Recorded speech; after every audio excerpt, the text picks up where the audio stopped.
Bonjour à tous. Dans cette capsule sur les fractions, nous allons faire la recherche du tout à partir d'une partie de ce tout. Ces travaux sont toujours inspirés des documents de Marianne Small et de ceux de l'Ontario. Donc ici, on donne une partie d'un tout et on cherche ce tout ou une partie de ce tout. Regardons un premier exemple. Si 2 tiers d'un nombre est égal à 4, quel est le tiers de ce nombre? Donc ici, j'ai mon tout qui a été séparé en 3 parties égales, puisqu'ici, on a des tiers. On dit 2 tiers. Le dénominateur, c'est le nombre de parties qu'il y a dans mon tout. On va donc devoir partager 4 jetons parmi les 2 premières parties de notre tout sur 3. Donc, on y va. On place 2 jetons par partie, puisqu'on a 4 jetons à partager. La question que l'on se pose maintenant, c'est quel est le tiers de ce nombre? Si 2 tiers est égal à 4, 1 tiers, c'est juste une partie sur 3. Donc, 1 tiers va donc être égal à 2, puisqu'il y a 2 jetons dans une partie. Maintenant, ce qui nous intéresse davantage, c'est quel est ce nombre? Donc, le nombre recherché, on va devoir prendre les 3 parties au complet de notre tout. Donc, il va falloir compléter la 3e partie. On va donc ajouter 2 jetons dans la 3e partie et à la toute fin, on va comptabiliser, donc on va compter le nombre de jetons qu'il y a dans notre tout. Donc, quel est ce nombre? Ce nombre va donc être égal à 6, puisqu'il y a 6 jetons dans les 3 parties. Donc, les 3 parties, c'est mon 3 tiers que je cherche. Donc, voilà un premier exemple. On va aller regarder un deuxième exemple. Si 3 quarts d'un nombre est égal à 9, quel est le quart de ce nombre? Donc, on a un tout qui a été séparé en 4 parties égales. On va donc partager 9 jetons parmi les 3 premières parties sur 4 de notre tout. On y va, on fait le partage. 1, 2, 3, 4, 5, 6, 7, 8, 9. On va donc obtenir 3 jetons dans une seule partie. Donc, si on te dit, si 3 quarts d'un nombre est égal à 9, quel est le quart de ce nombre?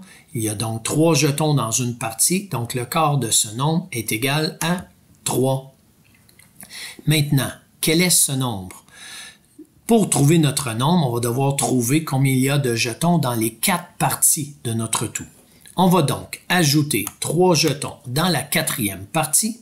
Et maintenant, pour compter le nombre de jetons qu'il y a dans notre tout, on va faire 3 jetons par partie fois 4 parties, ce qui nous donne 12 jetons. Le nombre recherché est donc 12. Alors, qu'est-ce qu'on a fait ici?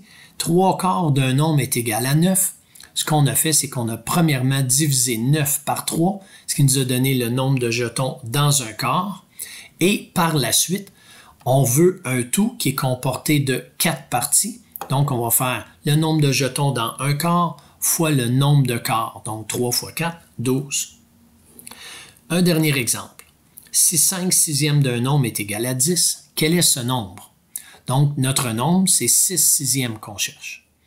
Si 5 sixièmes est égal à 10, on a donc un tout séparé en 6 parties égales, puisqu'on a des sixièmes, et on va partager les 10 jetons parmi les 5 premières parties de notre tout. On y va. 1, 2, 3, 4, 5, 6, 7, 8, 9, 10. On a donc 2 jetons par partie. Alors, si 5 sixièmes d'un nombre est égal à 10, 1 sixième d'un nombre, c'est 2. Quel est ce nombre? Pour trouver notre nombre, on cherche les 6 sixièmes. Donc, ça nous prend un tout. Donc, on va ajouter 2 jetons à notre représentation qui est là. Donc, on va avoir un tout qui va comporter 12 jetons. Donc, 2 jetons pour 1 sixième, 2 jetons par partie. Vu qu'on veut 6 sixièmes, 6 parties, ça va nous donner 12 jetons. Dernière question, le 16. Quel est le 7 sixième de ce nombre?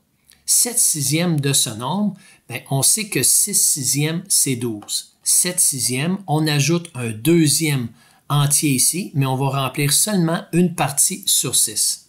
Chaque partie, c'est 2 jetons. On va donc ajouter 2 jetons ici à notre dernière partie et on va faire un regroupement de ces 7 parties-là Donc, on va avoir 7 sixièmes qui va comporter 12 plus 2, 14 jetons. Alors, ce qu'on a fait, si 5 sixièmes d'un nombre est égal à 10, on a trouvé la valeur de 1 sixième, qui était 2. Puis par la suite, vu qu'on en veut 7 sixièmes, on multiplie par 7. Donc 2 fois 7, 14. Donc voilà comment on peut trouver un tout ou une partie d'un tout à partir d'une partie d'un tout.